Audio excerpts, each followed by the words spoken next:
Point number 89, the Shaykh said that the 5 times prayer behind the Muslim is correct, except if he is a Jahmi, because they deny the names and attributes of Allah.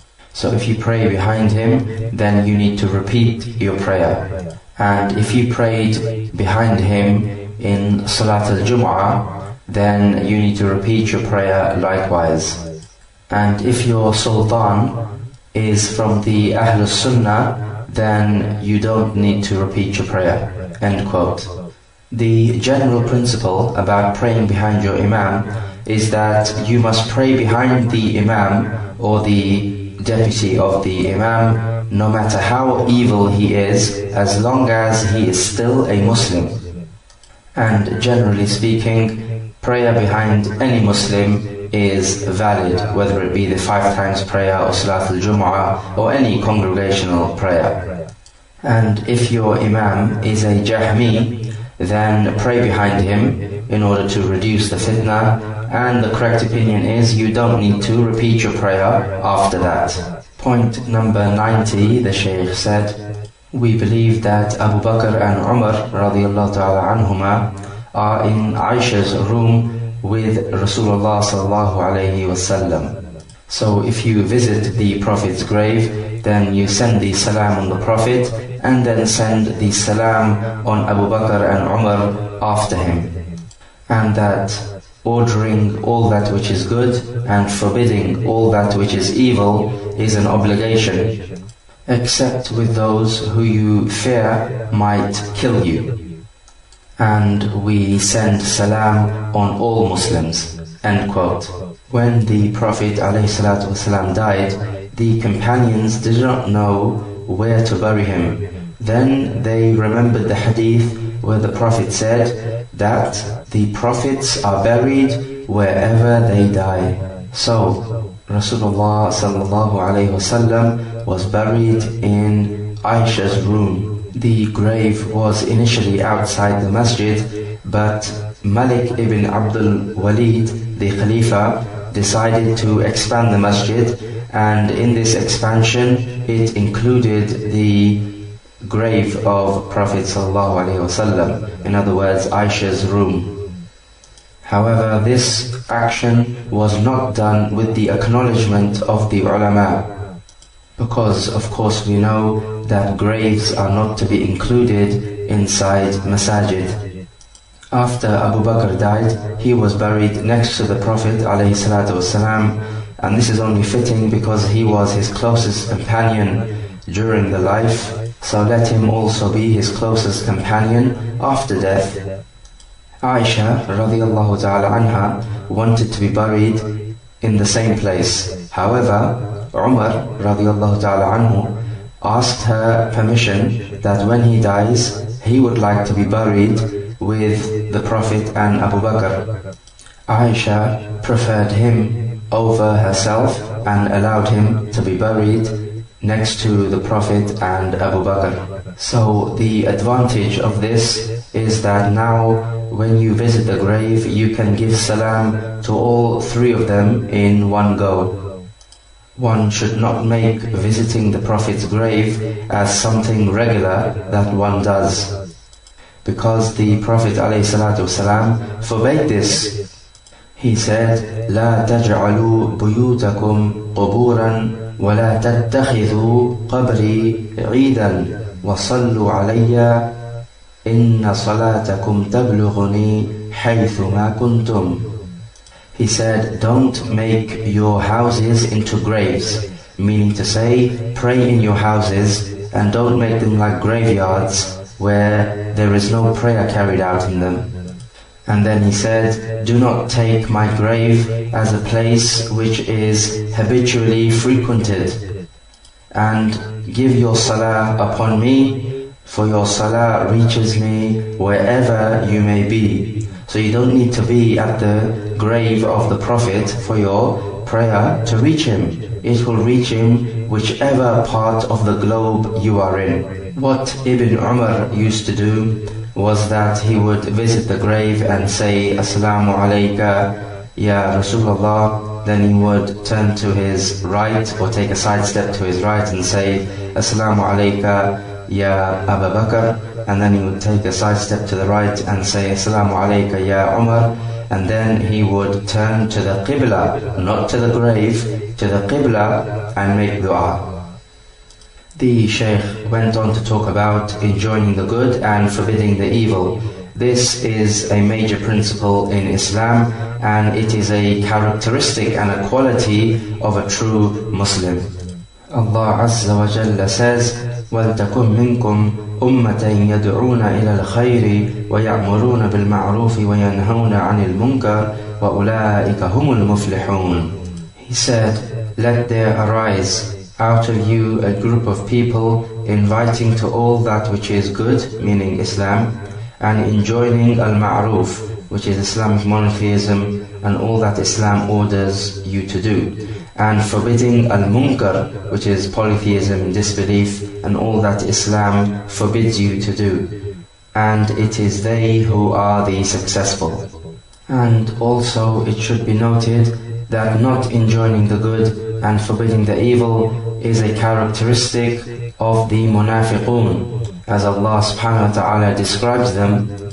Al-munafiquna wal-munafiqatu ba'duhum min ba'd ya'muruna bil-munkar wa yanhawna 'anil ma'ruf.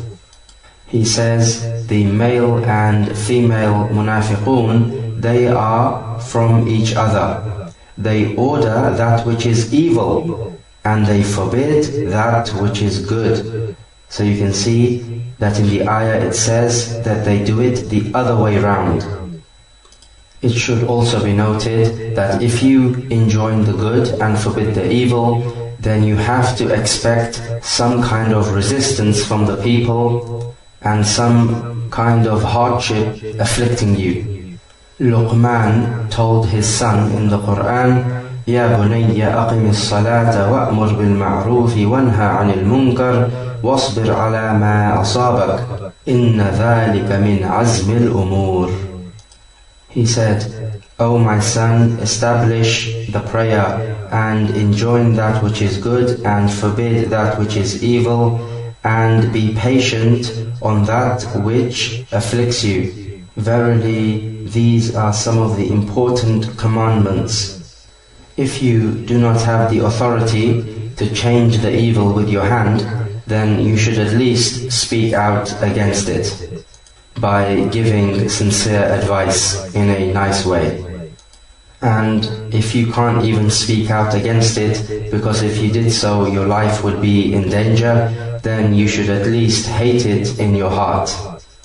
Allah Azza wa Jalla says, فَاتَّقُوا اللَّهَ مَا اسْتَطَعْتُمْ. Fear Allah as much as you are able to. This is due to the hadith of Rasulullah sallallahu alayhi wa sallam, مَنْ رَأَى مِنْكُمْ مُنْكَرًا فَلْيُغَيِّرْهُ بِيَدِهِ فَإِنْ لَمْ يَسْتَطِعْ فَبِلِسَانِهِ وَإِنْ لَمْ يَسْتَطِعْ فَبِقَلْبِهِ وَذَلِكَ أَضْعَفُ الْإِيمَانِ. Whoever amongst you sees an evil, then he should change it with his hands, and if he's not able to, then with his tongue, and if he's not able to, then with his heart, and that is the weakest of faith. The Shaykh ended off by saying that you should say salam to every Muslim. Allah Azza wa Jal says, وَإِذَا حُيِّيتُمْ بِتَحِيَّةٍ فَحَيُّوا بِأَحْسَنَ مِنْهَا أَوْ رُدُّوهَا. He says, when you are greeted with a greeting, then send a greeting which is better than it back, or reply back to it with the same amount. It is sunnah to say Assalamu alaikum to a fellow Muslim, and it is wajib to reply back to the greeting, either to the same amount or more than what was said to you. What does Assalamu alaikum mean? There are two opinions on this. The first one is that As-Salam is one of the well-known names of Allah, so it is like saying, may the name of Allah be upon you. The second opinion is that As-Salam here means As-Salama, which is peace and security. So then it would be like saying, may peace and security be upon you. The Prophet ﷺ also said that the Muslims will not truly believe until they love one another. And he said, shall I show you a deed which if you do it, you will start to love one another? He said, Afshu salam baynakum. He said, spread the salam amongst you, meaning start to say assalamu alaikum amongst yourselves. You will start to love each other. Do not just restrict yourself on giving hand signals instead of saying assalamu alaikum, because just giving hand signals is the greeting of the Jews. You could give hand signals if the recipient is far away, such that your voice will not reach him. So in that case, it is okay. Point number 91, the Shaykh said, whoever leaves off praying the Salat al-Jum'ah and the Salat al-Jama'ah in the masjid without an excuse, then he is a person of innovation, a mubtadi'. And an excuse to leave off the Jama'ah would be like illness, and such that he does not have any energy to leave for the masjid. Or perhaps he fears from an oppressive ruler that he may oppress him. Anything other than that, then it is no excuse. And whoever prays behind an imam and he does not follow him, then there is no salah for him. End quote. Salat al-Jama'ah is wajib for adult males. In the hadith it says, إِذَا أُقِيمَتِ الصَّلَاةِ فَلَا صَلَاةَ إِلَّا بِالْجَمَاعَةِ إِلَّا مِنْ عُذْرٍ خَوْفٍ أَوْ مَرَضٍ. He says, when the prayer is established, meaning when the iqamah of the prayer is given, then there is no salah except with the jama'ah, except with an excuse, which could be fear or illness. The Prophet ﷺ said, مَنْ سَمِعَ النِّدَاءَ فَلَمْ يُجِبْ فَلَا صَلَاةَ لَهُ إِلَّا مِنْ عُذْرٍ. He said, whoever hears the adhan and then he doesn't respond to it, then there is no salah for him except with an excuse. One of the great companions, Ibn Maktoum, came to the Prophet ﷺ saying that, I am blind and I have no one to lead me to the masjid, and there is a big valley between my house and the masjid, so the path is quite tricky to traverse. So do you find an excuse for me? So the Prophet ﷺ granted him an excuse. So when he turned away, the Prophet ﷺ asked him, هَلْ تَسْمَعُ النِّدَاء? Do you hear the adhan? Then he replied, yes, I do. So the Prophet ﷺ said to him, فَأَجِبْهُ, then answer it. So the Prophet did not even give a blind man excuse to miss the prayer if he is living close enough to be able to hear the adhan. So this is the critical distance. If you live close enough to hear the adhan from the naked voice, not from the loudspeakers, then Salat al-Jama'ah becomes wajib upon you. If you are living far away, such that you will not be able to hear the naked voice of the adhan, then Salat al-Jama'ah is not wajib upon you. The other point is, in the aforementioned hadith, the Prophet said, whoever hears the adhan and he doesn't respond, then there is no prayer for him except with an excuse. So what does it mean here, no prayer for him? Does it mean if he was to pray at home, it would be as if he did not pray at all, or what? The answer is that the Prophet's statement, no prayer for him, is like saying his prayer will be deficient in his house. It doesn't mean to say that it would not be accepted, because the prayer would be accepted, but in terms of its reward, it would be deficient. And he would be committing a sin in not coming to the masjid. Not coming to the Salat al-Jama'ah is a characteristic of the munafiqun, as the Prophet ﷺ hinted when he said, أثقل الصلاة على المنافقين صلاة الفجر وصلاة العشاء ولو يعلمون ما فيهما لأتوهما ولو حبوا. He said the heaviest prayers, or the most burdensome prayers on the munafiqun are the Salat al-Fajr and the Salat al-Isha. And if they knew what is in them of the reward, then they would come to these prayers even if they had to crawl. With regards to Salat al-Jum'ah, then the Prophet ﷺ said, لَيَنْتَهِيَنَّ أَقْوَامٌ مِّن وَدْعِهِمْ صَلَاةَ الْجُمْعَةِ أو ليختمن الله على قلوبهم ثم ليكونن من الغافلين. He said, people should refrain from not coming to Salat al-Jum'ah, or Allah will surely seal their hearts, and then they will surely become of the heedless.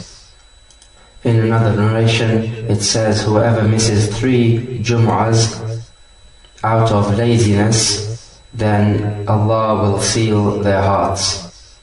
Salat al-Jum'ah is wajib on every adult male who is living in a hadara, which is a civilization, like a town or a village or a city, a place where lots of people are gathered together. This is as opposed to countrysides or desert areas in which you have people just scattered around all over the place.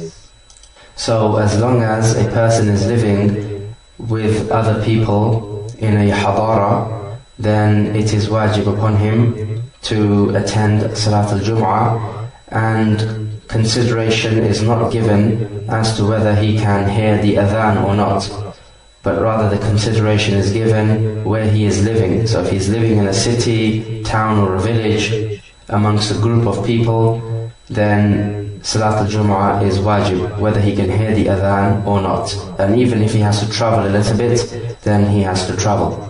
The Shaykh said, whoever does not follow the imam, then there is no salah for him. This is true, his prayer is invalid. The Prophet ﷺ said, إِنَّمَا جُعِلَ الْإِمَامُ لِيُؤْتَمَّ بِهِ فَلَا تَخْتَلِفُوا عَلَيْهِ.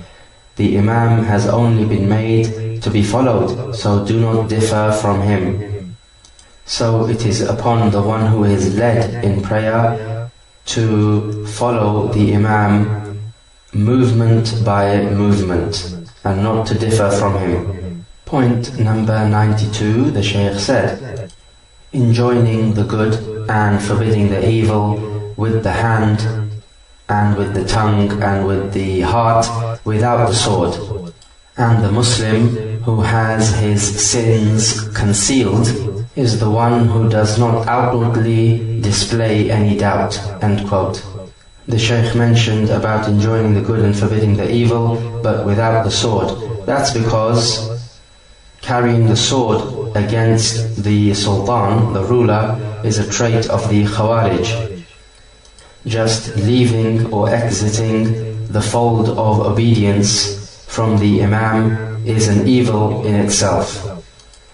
And if a Muslim commits sins, then it is your job to hide these sins and not to advertise them to other people. This is as the Prophet ﷺ said, "Man satara Musliman, satarahu Allahu fi dunya wal akhirah." Whoever conceals the sins of a Muslim, then Allah will conceal his sins in this world and in the hereafter. Point number 93, the Shaykh said, and all claims of ilmul batin, which is hidden knowledge, is not to be found in the Qur''an nor in the Sunnah, and it is a bid'ah and a misguidance. And it is not right for anyone to work with it nor call to it. End quote. The Batiniya sect claim to have hidden knowledge. They say that words like al-Hajj and Zakah and Salah and Siyam and other than this have hidden meanings, not like the meanings that we know. So it's all about hidden knowledge. The Sufis are the ones who make this sort of claim, or at least certain parts of them anyway. They claim that knowledge is inspired to them and they can taste it. Knowledge does not come to them by learning, But the Prophet ﷺ said, al-ilm bit-ta'allum, that knowledge is with learning. So these sect of the Sufiya prohibit people from seeking knowledge. And of course this is all misguidance. Knowledge is what Allah said and what the Messenger said. Two things, and that is what knowledge is composed of. Point number 94, the Shaykh said, and any woman who gives herself in marriage to a man without her wali, then she is not permissible for him, and they ought to be punished if the man enjoyed intimacy with her. There must be a wali and 2 just witnesses and a sadaq, which is the dowry. End quote.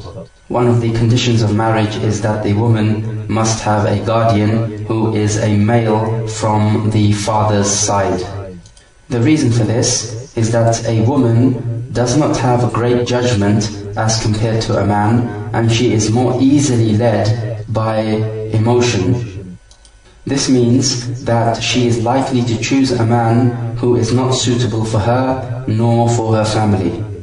When Allah talks about marrying off women, the address is for the awliya of the woman and not to the woman herself. For example, He says, وَأَنْكِحُوا الْأَيَامَ مِنْكُمْ.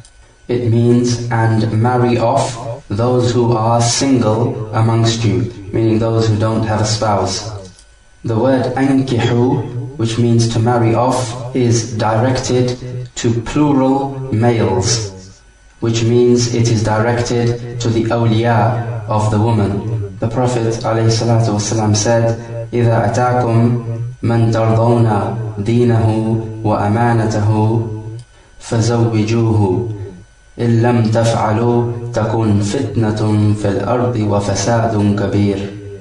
He said, if there comes to you a man whom you are pleased with his religion and his trustworthiness, then marry him off. If you don't do so, there will be much fitna on the earth and big corruption. The Arabic word atakum is directed to plural males. If it was directed to plural females, it would have been atakunna. The point being that marriage issues are directed to the awliya of the woman, because they are the ones who take charge of marrying off the woman. The Prophet ﷺ said, أَيُّمَا امْرَأَةٍ نَكَحَتْ بِغَيْرِ إِذْنِ وَلِيِّهَا فَنِكَاحُهَا بَاطِلٌ فَنِكَاحُهَا بَاطِلٌ فَنِكَاحُهَا بَاطِلٌ. Any woman who marries without the permission of her wali, then her nikah is batil. It is futile, and he repeated this 3 times. The Shaykh mentioned the dowry. This is not a condition for the correctness of the nikah, but it is wajib nevertheless, and it can be paid off at a later date. Point number 95, the Shaykh said, if you see a man speaking ill of the companions of the Prophet ﷺ, then know that this is a man who speaks evil, and this is also a man of desires. This is due to the statement of Rasulullah ﷺ that when my companions are mentioned, then refrain, meaning refrain from saying anything bad. And the Prophet ﷺ knew what was going to happen from their mistakes after his death, and yet still he did not say anything about them except good.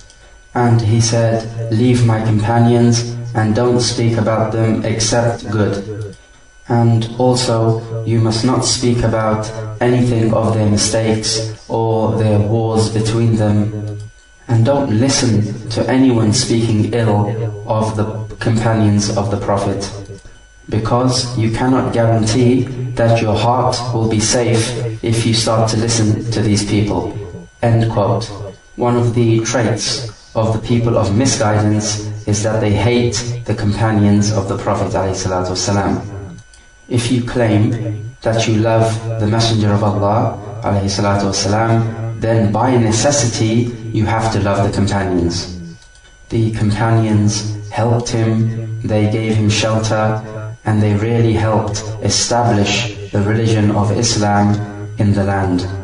The companions are forgiven for their shortcomings. Allah Azza wa Jalla says, إِنَّ الَّذِينَ تَوَلَّوْا يَوْمَ الْتَقَى الْجَمْعَانِ إِنَّمَا اسْتَزَلَّهُمُ الشَّيْطَانُ بِبَعْضِ مَا كَسَبُوا وَلَقَدْ عَفَى اللَّهُ عَنْهُمْ إِنَّ اللَّهَ غَفُورٌ حَلِيمٌ. Those of you who turn back on the day when the two armies met, meaning the Battle of Uhud, it was Shaitan who caused them to backslide, meaning to run away from the battlefield because of some sins that they had earned. But Allah indeed has forgiven them. Surely Allah is oft forgiving, most forbearing. The Shaykh mentioned that the Prophet knows what mistakes will happen to the companions after his death. The Prophet ﷺ does not know the unseen except that which Allah reveals to him. So for example, the Prophet revealed to his companions that whoever lives long amongst you will see many differences, and he told them that you will be divided up into 73 sects and only one of them will be in Jannah. So this is all from the knowledge of the unseen. The Muslim who is concerned about his future never listens to the people of misguidance, not even by way of curiosity, because you never know, they might say something which goes right to your heart and could change you upside down. So in situations like this, prudence is the order of the day. Point number 96, the Shaykh said, if you hear a man speaking ill or attacking the narrations, or rejecting the narrations, or he wants other than the narrations for his guidance, then suspect his Islam, and don't doubt that he is a person of desire and a mubtadi', an innovator. End quote. If a narration from the Prophet ﷺ is found to be sahih, then it is wajib to have belief in it, because these ahadith are the second form of wahi, of revelation, after the Qur'an. The Qur'an, the ahadith, the consensus of the ulama, and qiyas, analogy, are the four sources of the Sharia, meaning these are the four sources where we derive the Sharia from. There is no doubt that the Sunnah explains the Qur'an, so we need to have both. Some people reject the ahadith based on the fact that some ahadith have one man in their chain of narration, or in their level of the chain of narration. So they say that one man is always doubtful, it does not form sure knowledge. But this is not true. As long as a hadith is graded sahih, then we accept it. The Prophet ﷺ sent Mu'adh bin Jabal to Yemen. Mu'adh was just one man, and he went to Yemen to teach them La ilaha illallah, and this is from the Aqidah. And then he taught them issues of Salah and Zakah, which are issues of fiqh. So both Aqidah and fiqh are accepted from a hadith which have one man in the narration, as long as it is sahih. The bottom line in all of this is that if you speak ill against the narrations, then effectively you are speaking ill against Islam. Point number 97, the Shaykh said, and know that the injustice of the Islamic ruler, the Sultan, does not mean that you will forego any of the obligations that Allah has sent down on the tongue of His Prophet ﷺ, and that this injustice of the Sultan is only against himself, and that your good treatment of this ruler will be acceptable and complete, insha'Allah ta'ala. End quote. The Prophet ﷺ said, La ta'ata li makhluqin fi ma'siyati Allah. There is no obedience to the creation in what involves disobedience to Allah. So whether it be a ruler or a parent or anyone else, do not obey them if they order you to directly disobey Allah. So if they order you, for example, not to pray or not to fast or the like. However, despite this, you are not allowed to take up arms against the ruler, because doing this will cause fitna and will cause a harm that is greater than if you kept patient. Point number 98, the Shaykh said, partake in Salat al-Jama'ah and Jum'ah and Jihad with them, meaning with the ruler and the Muslims, and also everything pertaining to the obedience of Allah, then share in these activities, because you will have what you intended. End quote. The point here is that whenever the Imam does something of the obedience of Allah, then partake in that activity with him and the Muslims. But if he does something to disobey Allah, then no, you don't partake in that. Point number 99, the Shaykh said, if you see a man calling against the Sultan, then know that he is a man of desires. And if you hear a man making dua for the Sultan, such that the Sultan will become righteous, then know that this man is a man of the Sunnah, inshallah. Fudail ibn Iyad said, if I had one dua that would definitely be answered, I would make it for the Sultan. It was said to him, O Alee, explain this to us.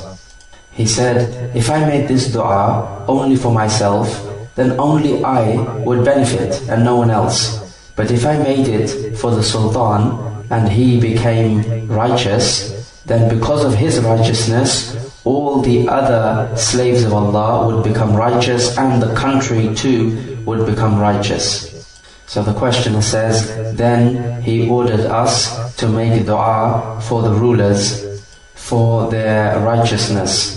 And we were not ordered to make dua against them, even if they were unjust and they transgressed, because their injustice and transgression is only against themselves.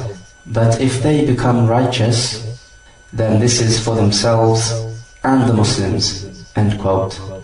Making dua against the Sultan has not been narrated from the Prophet and the companions, nor the righteous followers after them. Rather, what is well known is that if the ruler becomes righteous, then the ruled will become righteous also. So it is upon us to make dua for the righteousness of the rulers and for their rectification. Essentially, making dua against the Sultan is like making dua against the Muslims, because what you're essentially doing is that you're breaking up the unity of the Muslims, which cannot be in existence except with the Sultan. Point number 100, the Shaykh said, and do not mention anyone from the mothers of the believers except with good. End quote. The mothers of the believers, who are the wives of the Prophet, have an extremely high status and sacredness. Insulting any of the wives of the Prophet is kufr, because if you say that this wife of the Prophet is an evil or bad lady, then you are essentially saying that the Prophet is an evil and bad man, because Allah subhanahu wa ta'ala says, al-khabithatu lil-khabithin. The evil and impure women are for evil and impure men. An attack on the wives of the Prophet is also an attack on Allah, because you are essentially saying that Allah chose for His Prophet somebody who is not suited for him. And this quite clearly is an insult on Allah. Point number 101, the Shaykh said, if you see a man attending the obligatory prayers regularly in the Jama'ah with the Sultan or other than him, then know that he is a person of the Sunnah, inshallah. And if you see a man who attaches little importance to the obligatory prayers and is negligent in the fara'id, in the Salat al-Jama'ah, even if it is with the Sultan, then know that he is a man of desires, end quote. In the famous hadith, the Prophet ﷺ said that there will be 7 people whom Allah will shade on Yawm al-Qiyamah, on a day in which there will be no shade except His shade. And one of those people will be رَجُلٌ مُعَلَّقٌ قَلْبُهُ بِالْمَسَاجِدِ, a man whose heart is attached to the masajid. So this is the man who regularly attends the obligatory prayers with the imam in congregation. The Mu'tazila and the Khawarij sect make takfir upon the Sultan, so they would not be praying with the Sultan, and that's their characteristics, not the characteristic of Ahl-Sunnah wal Jama'ah. Praying some and not praying others in the masjid is a characteristic of the munafiqeen, the hypocrites, who will pray in the Jama'ah during the light hours, so Dhuhr, Asr and Maghrib. So this is when people can see them praying. But when it comes to the dark hours, so Salat al-Isha and Salat al-Fajr, they will not attend, because nobody will notice them anyway. So the Prophet ﷺ said, أَثْقَلُ الصَّلَاةِ عَلَى الْمُنَافِقِينَ صَلَاةُ الْعِشَاءِ وَصَلَاةُ الْفَجْرِ وَلَوْ يَعْلَمُونَ مَا فِيهِمَا لَأَتَوْهُمَا وَلَوْ حَبْوًا. He said, the heaviest prayer on the hypocrites is the Salat al-Isha and the Salat al-Fajr. And if they have known the reward which is in these prayers, they would have come even if they had to crawl. Point number 102, the Shaykh said, the halal is what has been witnessed to be halal, and haram, likewise, is what weaves in your chest, so it is like a doubt. And the one who has his sins concealed is the one who does not appear to be a sinner, and the one who does not have his sins concealed is the one who appears clearly to be a sinner. And if you hear a man saying that such and such a person is a Nasibi, then know that this man is a Rafidi. And if you hear a man saying that such and such a person is a Mushabbih, meaning the one who makes comparisons between the characteristics of Allah and characteristics of His creation, then know that this man making the claim is a Jahmi.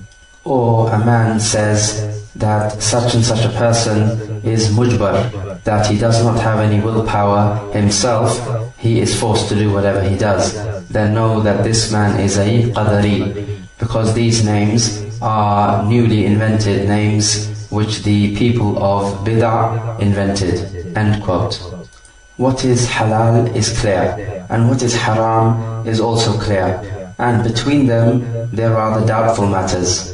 So it is upon the Muslim to hold back from indulging in the doubtful matters until he can ask someone who he knows and gain sure knowledge. The Prophet ﷺ was asked, what is bir? What is righteousness? He said, al-bir husnul khuluq, that bir is good character. وَالْإِثْمْ مَا حَاكَ فِي صَدْرِكَ وَكَرِهْتَ أَنْ يَطَّلِعَ عَلَيْهِ النَّاسِ. And sin is that which weaves in your chest, and you hate that people should know about it. So you see, your body has like a natural detection to sin, because it is something that just doesn't feel right. If you commit a sin, then it is upon you to conceal yourself and not to advertise this sin. And if you see another brother of yours committing a sin, then don't tell everyone, but rather hide his sin. As the Prophet ﷺ said, Man satara musliman satarahu Allahu fi dunya wal akhirah. Whoever conceals a Muslim, meaning from his sin, then Allah will conceal him in this world and in the hereafter. Also, Allah Azza wa Jal speaks ill of those people who like that sin should be propagated amongst the Muslims, as He says, إِنَّ الَّذِينَ يُحِبُّونَ أَن تَشِيعَ الْفَاحِشَةُ فِي الَّذِينَ آمَنُوا لَهُمْ عَذَابٌ أَلِيمٌ فِي الدُّنْيَا وَالْآخِرَةِ وَاللَّهُ يَعْلَمُ وَأَنْتُمْ لَا تَعْلَمُونَ. Verily those who like that the crime of illegal sexual intercourse should be propagated among those who believe, they will have a painful torment in this world and in the hereafter, and Allah knows and you know not. The Shaykh mentioned the Nasibi and the Rafidi. These are two sects of the Shia and they're complete opposing sects. The Rafidi go to extremes in their love of the family of the Prophet ﷺ, and especially Ali, and the Nasibi go to extremes in their hatred for the family of the Prophet ﷺ. The Rawafid claim that the Sahaba were Nawasib, that they hated the family of the Prophet ﷺ, and of course this is a lie.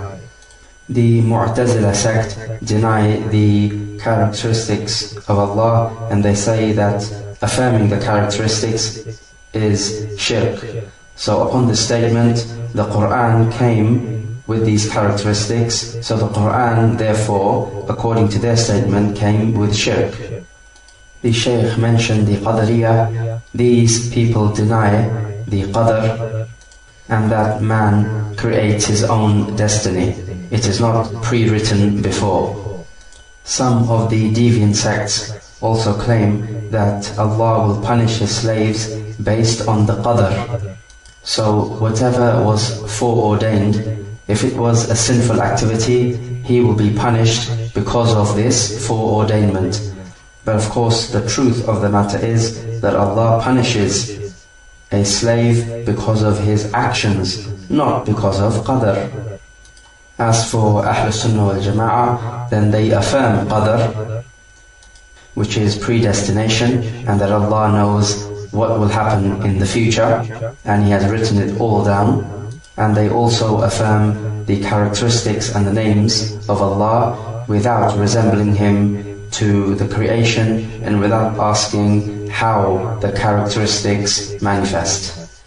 Point number 103, the Shaykh said, Abdullah ibn Mubarak said, do not take from the people of Kufa knowledge to do with al-Rafd, which is the Rafida Shia, because the people of Kufa were mainly Rawafid, who are Shias who insult the companions of the Prophet ﷺ. And he said, do not take from the people of Asham anything to do with the sword. And he said, do not take from the people of Basra anything to do with Qadr, meaning the knowledge of Qadr.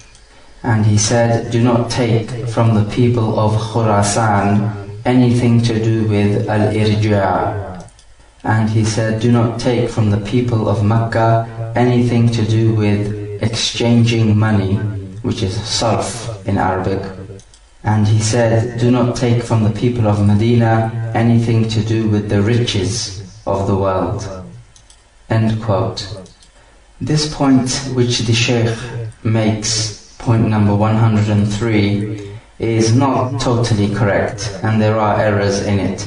However, let's go through some of the points that he has mentioned here. In this statement, Abdullah ibn Mubarak implies that the people of Kufa were mainly Rawafida Shia, who used to insult the Prophet ﷺ, so he said don't take knowledge from them.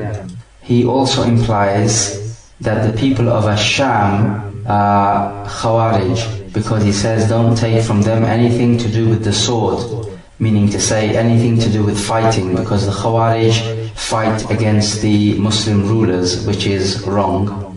But the problem is that the Khawarij were mainly from Iraq and not from Sham, as the author here, Abdullah ibn Mubarak, says so.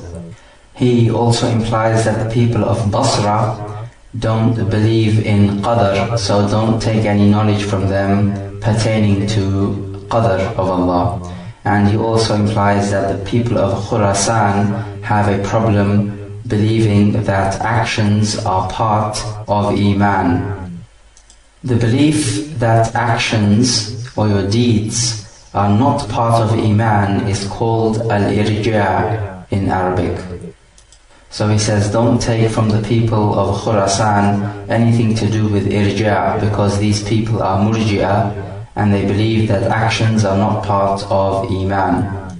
He also says, don't take from the people of Mecca anything to do with exchanging money, because these people used to deal in riba, usury, which would be exchanging money for more money, which is exactly what riba is. And something similar is also implied for the people of Al-Madinah, because he says, don't take from them knowledge of how to gain riches and wealth in the world, because they used to take riba quite easily. Point number 104, the Shaykh said, if you see a man who loves Abu Hurairah and Anas ibn Malik and Usayd ibn Hudayr, then know that he is a man of the Sunnah, inshaAllah. And if you see a man who loves Ayyub ibn Aun and Yunus ibn Ubayd and Abdullah ibn Idris al-Udi and also Sha'bi and Malik ibn Mughawwal and Yazid ibn Zurayg and Mu'adh ibn Mu'adh and Wahab ibn Jarir and Hamad ibn Zayd and Hamad ibn Salama and Malik ibn Anas and Al-Awza'i and Zaida ibn Qudama, then know that he is a man of the Sunnah. And if you see a man who loves Ahmad ibn Hanbal and Al-Hajjaj ibn Minhal and Ahmad ibn Nasr, and he mentions them with goodness and states their statements, then know that he is a man of the Sunnah. End quote. All of the aforementioned names are either Sahabi or students of Sahabi or students of the students of Sahabi. In other words, they are from the best generation. The point the Shaykh is trying to make is that you are upon the same methodology as the people whom you love. So if you love the people of Sunnah, then it is likely you are upon their methodology. And if you love the people of innovation and bid'ah and shirk and kufr, then it is very likely that you are upon their methodology. So look to see who you love and who you associate with, because that will be your religion. There is a supporting hadith to all this, when a man came to the Prophet ﷺ and asked him, when is the hour going to be established? The Prophet ﷺ asked him, what have you prepared for it? The man says, I have prepared very little salah, very little sawm and zakah, but one thing, I do love Allah and His Messenger. So the Prophet ﷺ replied to him, Anta ma'a man ahbabta. You will be on Yawm al-Qiyamah with those whom you love. Point number 105, the Shaykh said, if you see a man sitting with the people of desires, meaning people who follow their desires over and above the Qur''an and the Sunnah, then be aware of him and protect yourself from him, because he is a man of desires himself. End quote. Sitting and associating with the people of desires is an infectious disease which can easily be caught. Allah subhanahu wa ta'ala says in the Qur'an, وَقَدْ نَزَّلَ عَلَيْكُمْ فِي الْكِتَابِ أَنْ إِذَا سَمِعْتُمْ آيَاتِ اللَّهِ يُكْفَرُ بِهَا وَيُسْتَهْزَأُ بِهَا فَلَا تَقْعُدُوا مَعَهُمْ حتى يخوضوا في حديث غيره إنكم إذا مثلهم إن الله جامع المنافقين والكافرين في جهنم جميعا. He says, it has been revealed to you in the book, meaning the Qur'an, that if you hear the ayat of Allah being disbelieved and being mocked at, then do not sit with these people until they engage in a talk other than that. In this case, you would be just like them. Allah will collect all of the munafiqeen and the kafirin in the Jahannam all together. So here, as you have heard in the ayah, Allah subhanahu wa ta'ala says, merely by sitting with these people when they are engaging in this false and idle talk, you are like them, even if you're not actually saying it yourself. Just by merely sitting with them is bad enough, and it is enough to include you with these people. So be aware. Instead, you should be sitting and associating with those people who remember their Lord and engage in useful, beneficial and knowledgeable talk. Allah subhanahu wa ta'ala says, وَاصْبِرْ نَفْسَكَ مَعَ الَّذِينَ يَدْعُونَ رَبَّهُمْ بِالْغَدَاةِ وَالْعَشِيِّ يُرِيدُونَ وَجْهَهُ.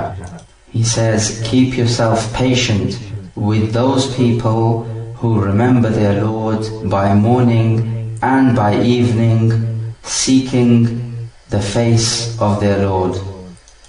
Allah subhanahu wa ta'ala sent this ayah down when some of the chiefs of the mushrikeen asked the Prophet ﷺ that if he wants to talk to them and give them da'wah, then he should disassociate himself with some of these lower class, poor Sahaba that he was with. Like, for example, Ibn Mas'ud, who narrates this hadith. So to discourage the Prophet ﷺ from disassociating himself with the Muslims, he sent down this ayah. Point number 106, the Shaykh said, if you hear about a man who rejects the ahadith and only accepts the Qur'an, then don't be in any doubt that he is a hypocrite, and anyone who is with him should get up and leave this man. End quote. We have already stated before in this presentation that the Qur'an needs the Sunnah, because the Sunnah explains things in the Qur'an which need explanation. So the obvious example is of Salah, where the Qur'an orders us to pray, but it does not detail how we should pray. That is only to be found in the Sunnah. So it doesn't make sense to say that we just need the Qur'an and we can leave off the Sunnah, as if it doesn't matter.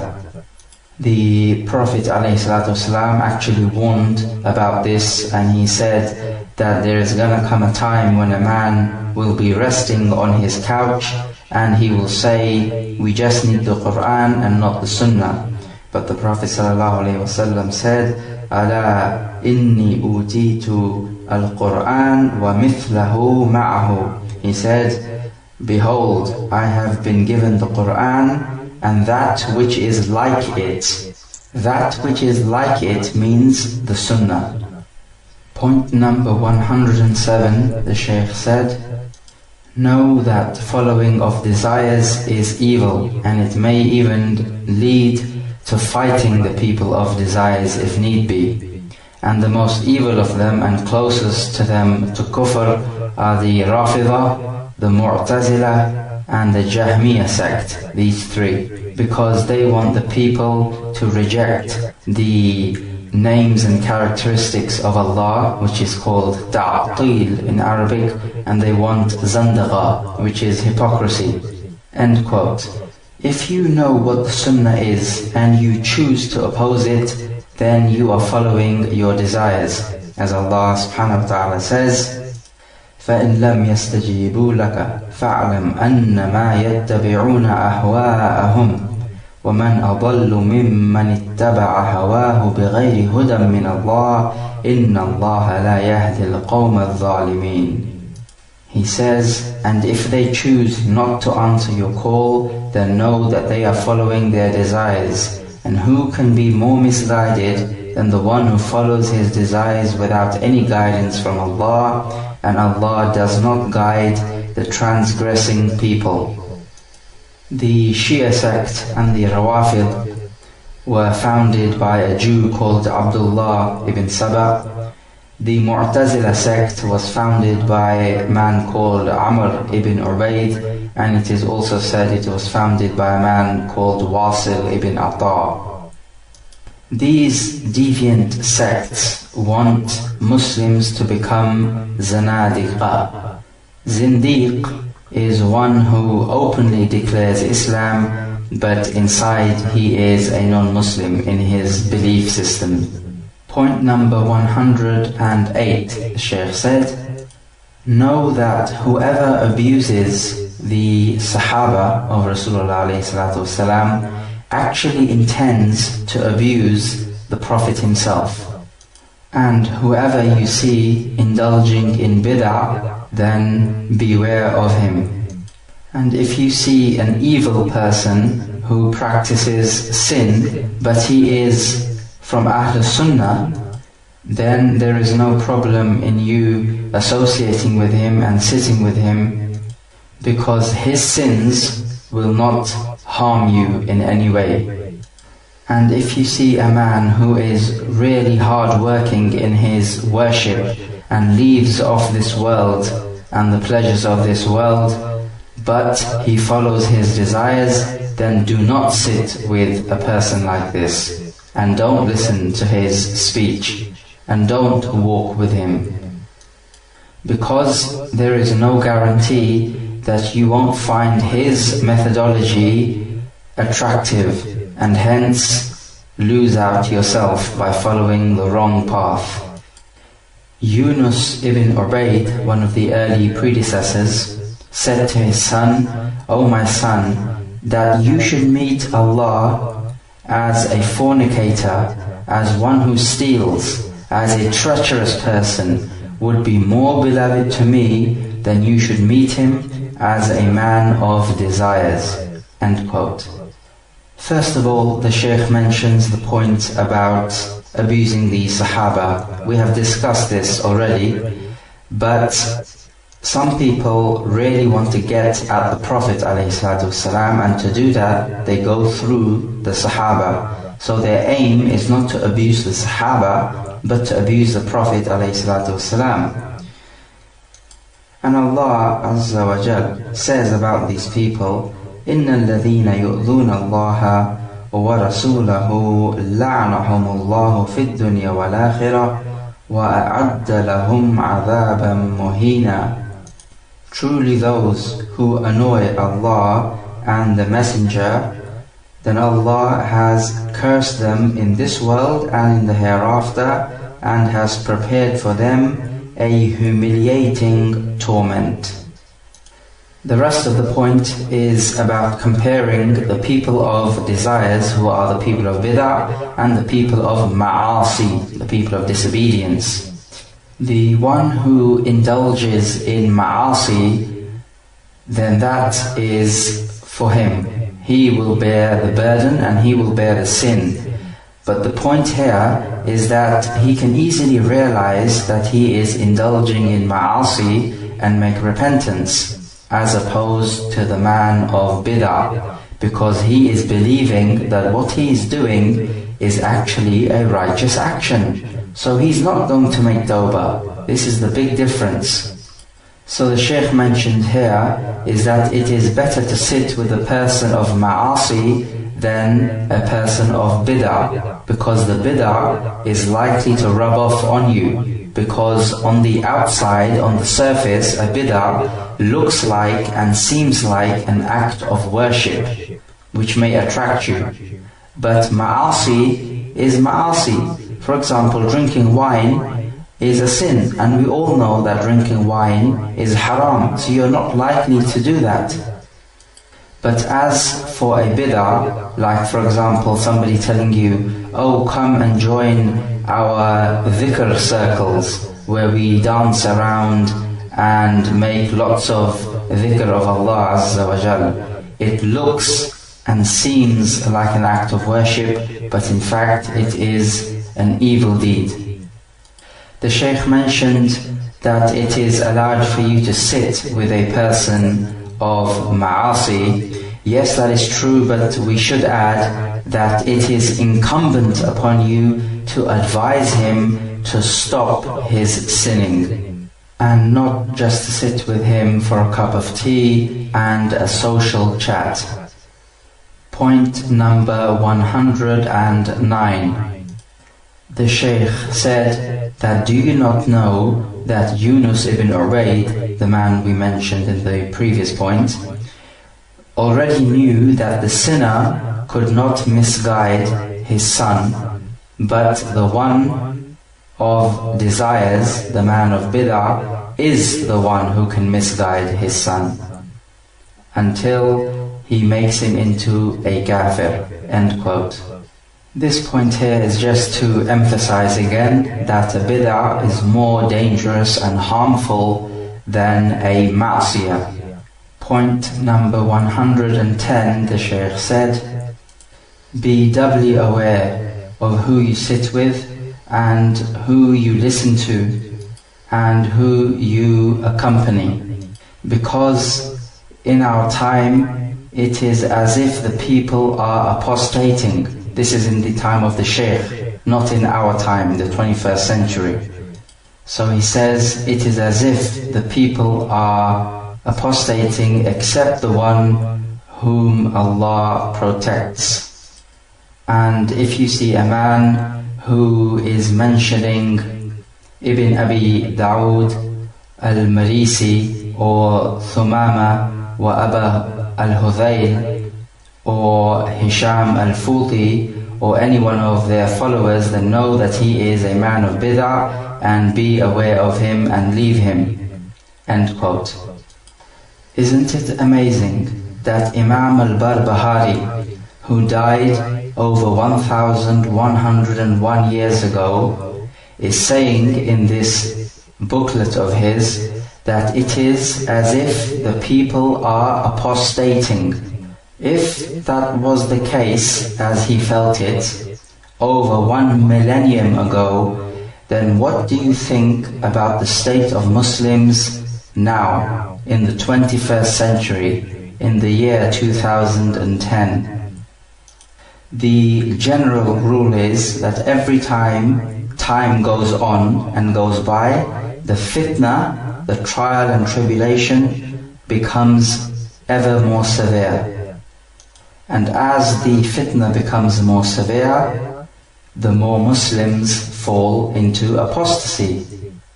As for the names he mentioned in that point, then all of them are people of bid'ah, so anyone who loves these people is from them, and anyone who mentions these people with goodness is amongst them. But rather it is wajib upon a Muslim to make known the state of the people of misguidance, so that others don't fall into their traps.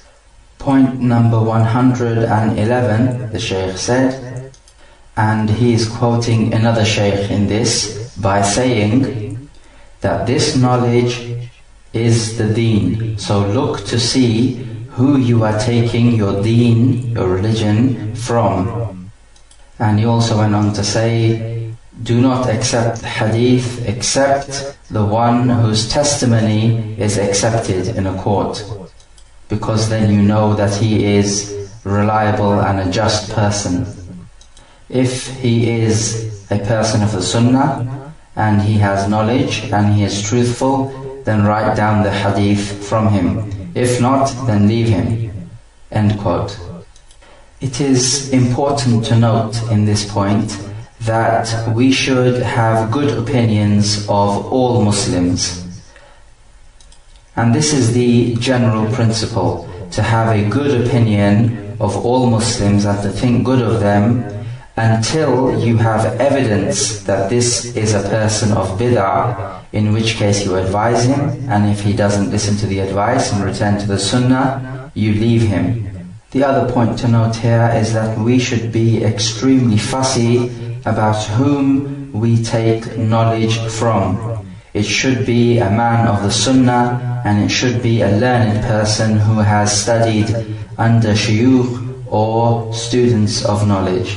And he also should be a man of taqwa, who fears Allah subhanahu wa ta'ala from what you can see of him. Point number 112, the Shaykh said, if you want to be upright on this straight path, then be aware of those people who use logic and arguments to explain everything in life, like the philosophers.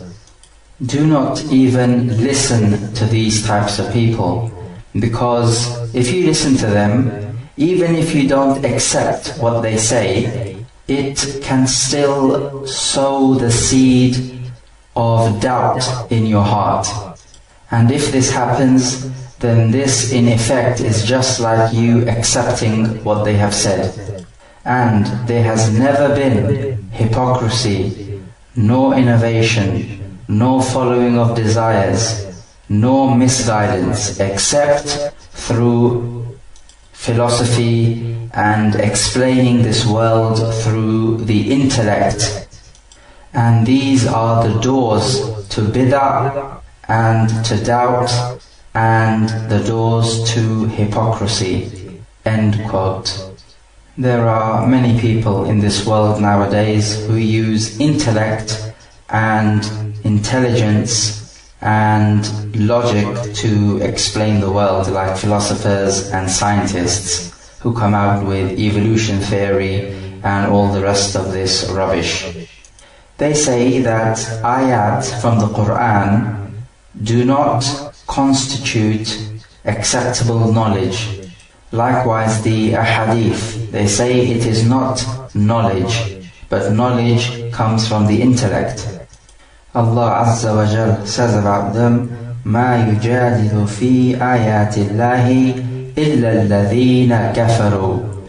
Nobody argues about the ayat of Allah except those who disbelieve. So Allah subhanahu wa ta'ala has branded these people as disbelievers.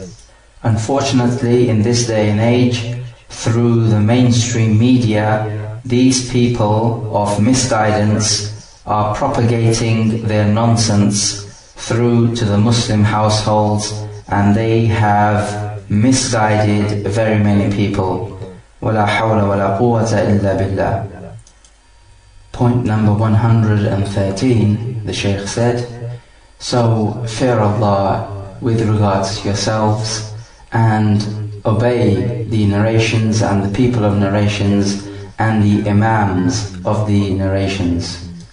Because this religion is only about following the Prophet ﷺ and his companions radiyallahu ta'ala anhum. As for those matters in the Qur'an and Hadith which are unclear, then stop and don't make any interpretations. And don't try to use these ayat, these doubtful ayat, which are called the mutashabihat from the Qur'an, to try to reject the people of bid'ah. Because your job when it comes to these ayat is to just keep quiet. Because when Muhammad ibn Sirin, one of the famous scholars of Islam, was approached by a person of Ahl al-Bid'ah, and this person of Ahl al-Bid'ah asked Muhammad ibn Sirin, may I recite to you just one verse of the Qur'an? The Shaykh refused to hear him. And when later on he was asked why he refused to hear even one ayah of the Qur'an, he said that it might put some doubt of this bid'ah in my heart. End quote. Our job as Muslims is to make taqleed upon one person alone, and that is Muhammad sallallahu alayhi wasallam. And taqleed means copying, to copy something or to imitate, and it can also be translated as blind following. However, most of the normal Muslims don't have the knowledge or ability to extract rulings themselves, so they have to make taqleed upon a scholar whom they trust in his knowledge and in his taqwa. As for the higher students of knowledge and scholars who are able to distinguish between the different adillah, the different evidences, and are able to come to a conclusion by themselves with regards to the ruling of an issue, then for them it is not permissible to make taqleed. They need to follow whichever evidence is closest to the truth for them. It is also not permissible for any Muslim to have fanaticism towards one scholar alone, such that he always obeys whatever that scholar says, even if another scholar says something which is closer to the truth. What is important is that the truth needs to be followed and not any one particular scholar. This is what Allah subhanahu wa ta'ala requires of us when He says in the Qur.aan, وَيَوْمَ يُنَادِيهِمْ فَيَقُولُ مَاذَا أَجَبْتُمُ الْمُرْسَلِينَ. The day when He will call them out and ask them, what did you answer the messengers? Note here the word messengers, not what did you answer your parents, or what did you answer such and such a shaykh. No, it's what did you answer the messengers. So our ultimate goal is to follow the messengers. And our messenger is the final messenger, and his sharia, which is our sharia, abrogates all other religions and all other sharias before us. As for the mutashabihat of the Qur'an, the unclear ayat of the Qur'an, or ayat of the Qur'an which could hold many meanings and you're not quite sure what the ayah intends, then your job is to keep quiet and just believe that it is from Allah. As He subhanahu wa ta'ala says so in the Qur'an Himself, كُلٌّ مِّنْ عِنْدِ رَبِّنَا. Everything from it, meaning the Qur'an, is from our Lord. Point number 114, the Shaykh said, if you hear a man say, we venerate Allah, or we make ta'zeem of Allah, when he hears the narrations of the Prophet ﷺ, then know that he is a Jahmi. He wants to reject the narrations of the Prophet ﷺ, particularly when he hears narrations pertaining to looking at Allah and the descent of Allah to the lowest heaven in the last third of the night, and other than that, with regards to the names and characteristics of Allah subhanahu wa ta'ala. So be aware of these people. And if someone comes to you asking you about the characteristics of Allah, and he truly wants guidance on this issue and wants understanding, then speak to him and guide him. But if somebody comes wanting to debate with you about the characteristics of Allah because he does not believe in the characteristics of Allah, then you need to be aware of debating with him, arguing with him, trying to score points over him, trying to get your one-up over him, which leads to anger, and all of this is forbidden for you. And the Shaykh mentions in this point that it has not reached us, meaning we have not known anyone from the fuqaha or the ulama who has argued or debated or contested with these people. End quote. We have previously mentioned that the Jahmiyyah deny the names and characteristics of Allah. And so for them to do that, they must also deny the ayat of the Qur'an and also the narrations of Rasulullah ﷺ, which speak of the characteristics of Allah, like for example how Allah descends to the lowest heaven in the last third part of the night. They say, well, descension is a human characteristic, how can Allah descend? So they say we make ta'zeem, or we venerate and respect Allah. We don't resemble Him to any of the creation, and they think that they are making ta'zeem of Allah subhanahu wa ta'ala.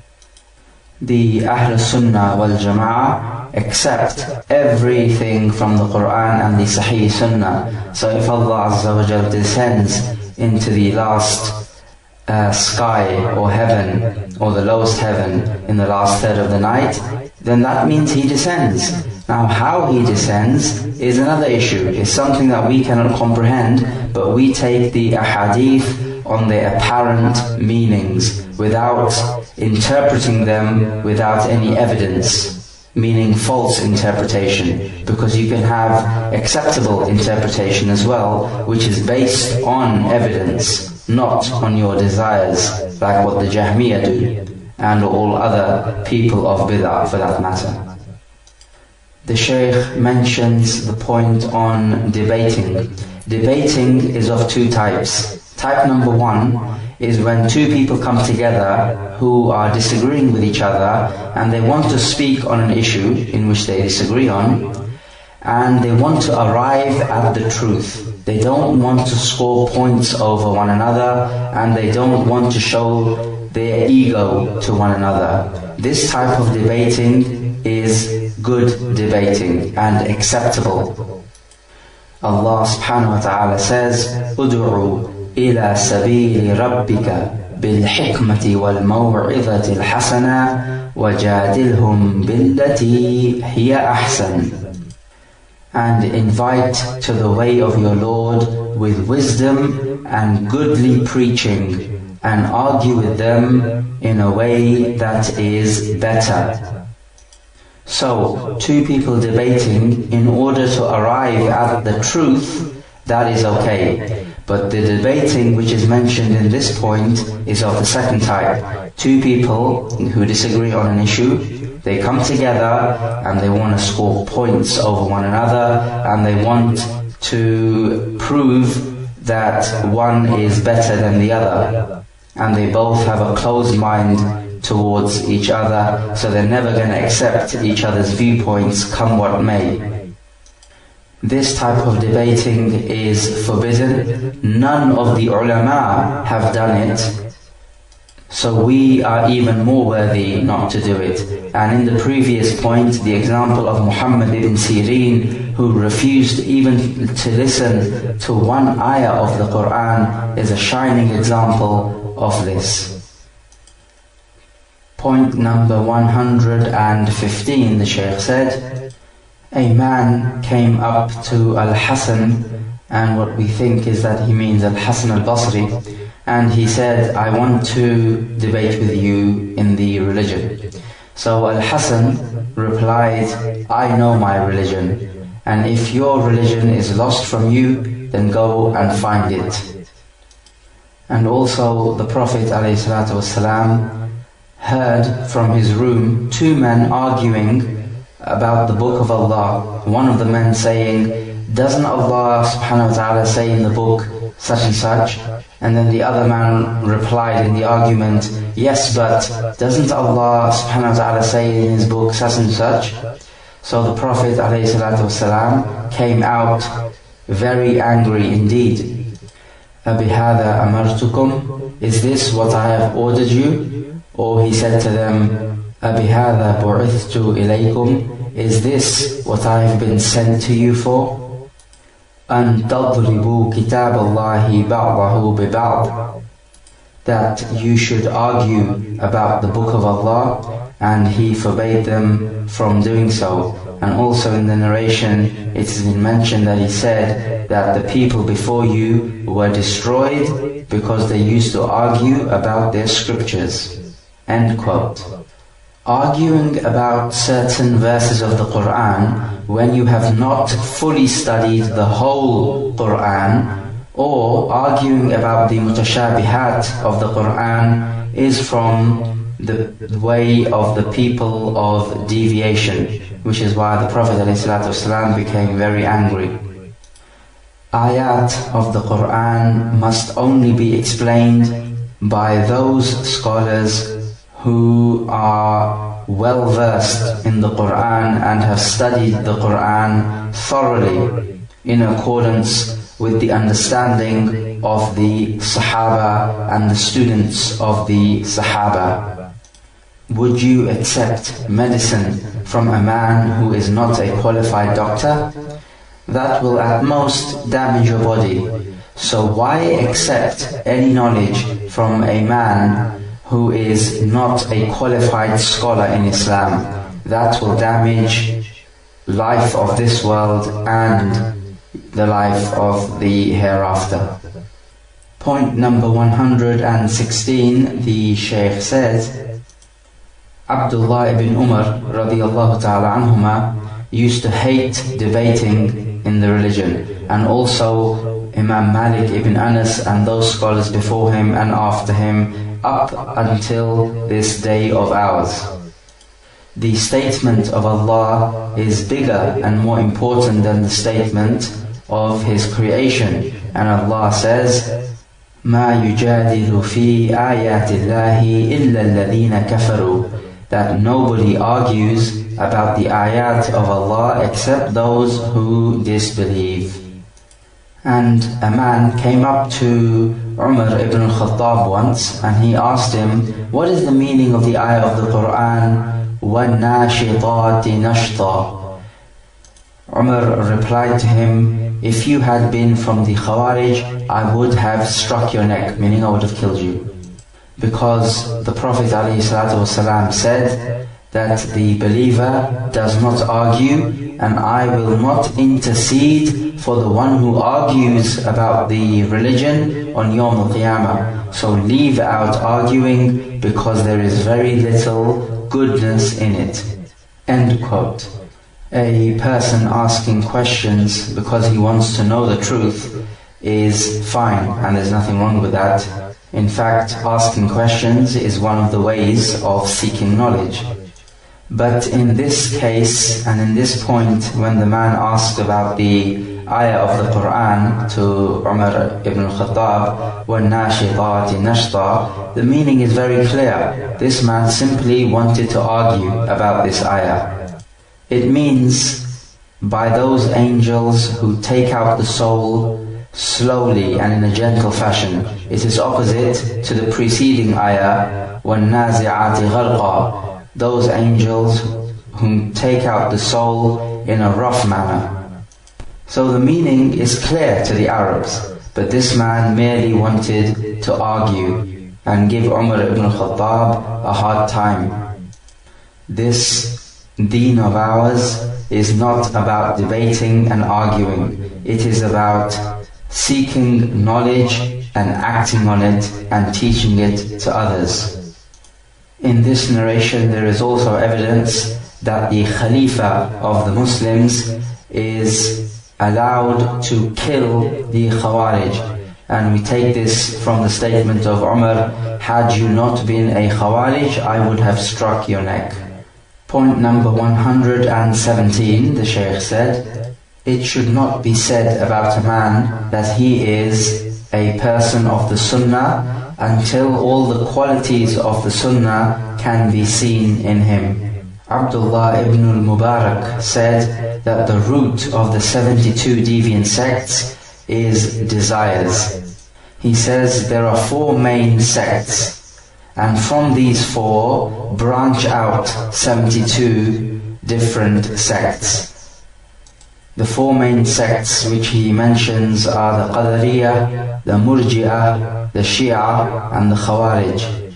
So he said that whoever gives precedence to Abu Bakr and Umar and Uthman and Ali, the 4 Khulafa, over and above all the other Sahaba of the Messenger of Allah ﷺ, and he does not talk about the others, meaning the other Sahaba, except with goodness, and he calls to following the Sahaba, then this man is not from the Shia. And whoever says that Iman is statement and action, and it increases and decreases, then he is not from the Murji'ah. Because the Murji'ah do not believe that actions, your physical deeds that you do, are part of iman. This is called irja, as we explained previously. And whoever believes that it is okay to pray behind the Khalifa, whether he is righteous or evil, and to fight battles with this Khalifa, whether he is righteous or evil, and he does not believe that you should go out of his obedience, meaning rebel against him with the sword, then this man is not from the Khawarij, because this is the exact belief of the Khawarij. And whoever says that everything that happens in this world is created by Allah, whether it be good or evil, and that Allah misguides whoever He wants, and He guides whomsoever He wants, then this man is not from the Qadariyah, because the Qadariyah deny Qadr. And they say man makes his own actions, not Allah. So if he has all of these qualities, then this is the man of the Sunnah. End quote. This point is self-explanatory, and we actually gave some brief explanation during the point itself. But Allah subhanahu wa ta'ala alludes to these people who split off from the Ahl-Sunnah wal Jama'ah in the Qur.aan, when He says, فَتَقَطَّعُوا أَمْرَهُمْ بَيْنَهُمْ زُبُرًا كُلُّ حِزْبٍ بِمَا لَدَيْهِمْ فَرِحُونَ. And they split off the matter between themselves. Each group was happy with what it had, meaning whatever it had fanaticism for, it was happy with that and content, and not ready to accept anything other than that. So this is fanaticism. Point number 118, the Shaykh said, whoever believes in al-Raj'ah, which means the return, and he says that Ali ibn Abi Talib is alive and he will return before Yawm al-Qiyamah, and Muhammad ibn Ali and Ja'far ibn Muhammad and Musa ibn Ja'far will also return before Yawm al-Qiyamah, and he talks about his imams by saying that his imams, they know the unseen. So be aware of these types of people, because they are kuffar and have disbelieved in Allah subhanahu wa ta'ala. End quote. This point is talking about the Shia. Some of them believe that the Ahlul Bayt, the family of the Prophet ﷺ, Ali and his children, will return before Yawm al-Qiyamah, and they will burn Abu Bakr and Umar. Some of the extremist Shia also believe that Ali ibn Abi Talib is not actually dead and he is alive with them. All of this is stupidity of the highest rank. They believe that their imams have knowledge of the unseen and can control the atoms and particles of the universe and have all kinds of divine powers. The Prophet ﷺ did not know the knowledge of the unseen, as he says in the Qur.aan, وَلَوْ كُنْتُ أَعْلَمُ الْغَيْبِ لَاسْتَكْثَرْتُ مِنَ الْخَيْرِ وَمَا مَسَّنِيَ السُّوءُ إِنْ أَنَا نَذِيرٌ وَبَشِيرٌ لِقَوْمٍ يُؤْمِنُونَ. And if I had the knowledge of the unseen, I would have amassed much wealth, and evil or madness has not touched me.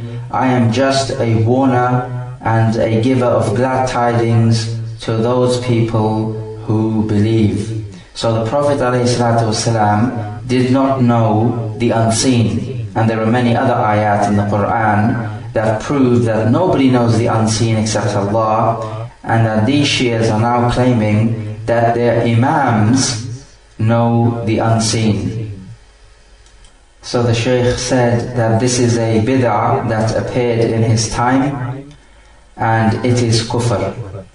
Point number 119, the Shaykh said, whoever is not sure that Uthman should have been given Khilafah first, or Ali, then know that he is a Shi'i from the Shia, and he should not be adjudged to be a just person, and you should not speak to him nor sit with him. And whoever gives precedence to Ali over and above Uthman, then he is a Rafidi Shia. He has rejected the narrations of the Rasulullah ﷺ, and whoever gives precedence to the four Khulafa over and above all the other Sahaba, and speaks good of the rest of the Sahaba, and does not make mention of their mistakes, then he is upon the straight path in this issue. End quote.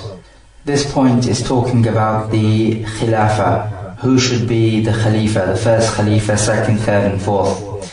Amongst the Ahl-Sunnah wal Jama'ah, there is no difference of opinion that Abu Bakr, Umar, Uthman and Ali is the right order of the Khilafah.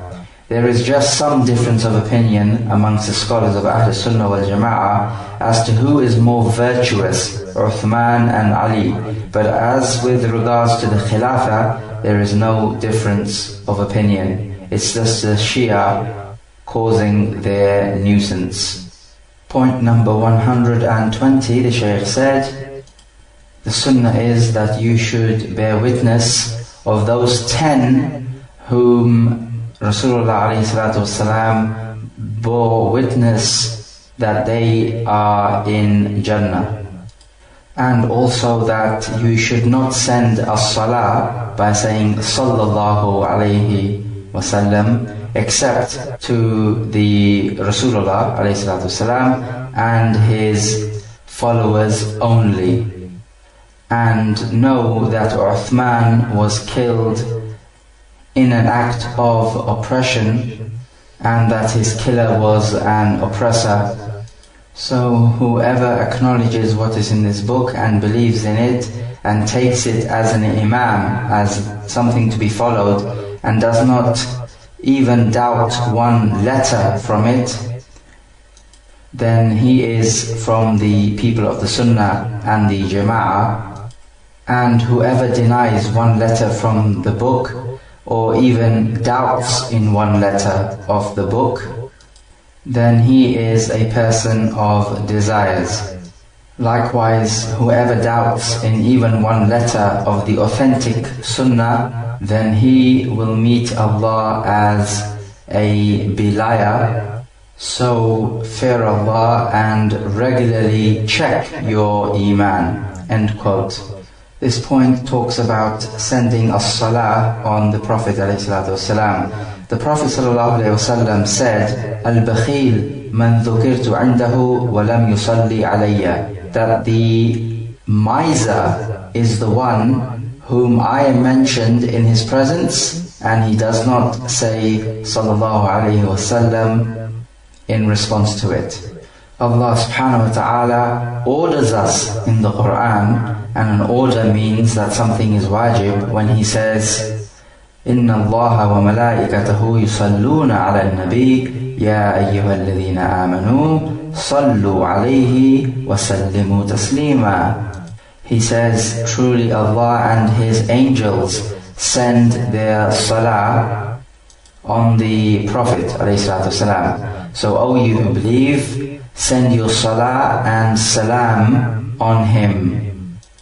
As-salah in the language means dua, but when Allah sends as-salah on the Prophet ﷺ, it means that He mentions the Prophet ﷺ to the angels in a good way, meaning He compliments the Prophet ﷺ to the angels. So as-salah from Allah means compliment, not dua. Are you allowed to send as-salah on a single person other than Rasulullah ﷺ or not? The answer is yes, you can, and it is not a sin, but it should not be made into a shi'ar, into an emblem or something that happens usually, as if to say that this is the sunnah and this should be usually done. So it should not be done in that way. However, if once in a while it is done for whatever reason, it is not haram. And the evidence for this is in the Sahih, when one of the Sahaba, Abu Awfa, came to the Prophet ﷺ and gave him his zakah wealth. He paid the zakah. And the Prophet ﷺ prayed for him and made dua for him by saying, Allahumma salli ala Ali Abi Awfa. O Allah, give as-salah on the family of Abi Awfa. You are also allowed to send the salah and the salam on the Prophet ﷺ and his followers if you mention the followers after the Prophet. So for example, you say Muhammad and his Muslim followers, sallallahu alayhim wa sallam. May Allah grant the salah and salah on them. The Shaykh mentions the killing of Uthman radiallahu ta'ala anhu. This was conspired by a Jew from Yemen called Abdullah ibn Saba, who first brought forth a gang of followers. And firstly they abused Uthman and made criticisms of him. And then they said, well, look, we want to come and negotiate a few things with you. So in the season of Hajj, when most people are gone to pilgrimage, they came and killed him. Because of course during the season of Hajj, people have let their guards down because they're concentrating more on Hajj and not as much on political issues. The other thing about this point is that it appears that the author, Imam al-Barbahaari, is praising his own book by saying whoever does not believe in one letter of it or doubts in it, then he is a man of desires, or words to that effect. One might argue and say, look, he's praising his own piece of work, and that is not becoming of a scholar. But to give the Imam the benefit of the doubt, because he is an Imam of the Sunnah, then we say that it is not praising his own work, but rather he's just trying to emphasize that everything he's taken in this booklet of his comes from the roots of the religion. So the roots of the religion should not be denied. We also take from this point that doubting any word or letter from the Qur'.aan constitutes kufr. So if you think that perhaps this letter doesn't really belong to the Qur'an, or that this word is interpolated and it is not from the original revelation, or any other doubt about the Qur'an constitutes kufr, but rather we believe that everything in the Mus'haf is a revelation and it comes from Allah subhanahu wa ta'ala. Allah subhanahu wa ta'ala says, لا يأتيه الباطل من بين يديه ولا من خلفه تنزيل من حكيم حميد. He says that falsehood cannot approach it, meaning the Qur'an, from the front nor from the back. It is a revelation sent down from the wise, the all praiseworthy. Point number 121, the Shaykh said, and from the Sunnah is that you do not obey anybody who orders you to disobey Allah, neither your parents nor any other creation. There is no obedience to mankind in what constitutes a ma'siyah to Allah, a disobedience to Allah. End quote.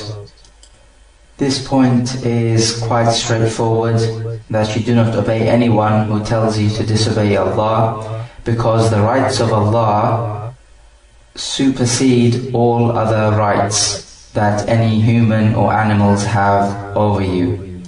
The hadith says, إِنَّمَا الطَّاعَةُ بِالْمَعْرُوفِ, that obedience is only in that which is good. Allah Azza wa Jal says about the parents, وَإِن جَاهَدَاكَ عَلَىٰ أَن تُشْرِكَ بِي مَا لَيْسَ لَكَ بِهِ عِلْمٌ فَلَا تُطِعْهُمَا وَصَاحِبْهُمَا فِي الدُّنْيَا مَعْرُوفًا. But if they try to make you join in worship with me that which you have no knowledge, then do not obey them. However, keep good company with them in this world. So even if your parents are non-Muslims, you are still ordered to keep good relations with them in this world, not in the religious sense.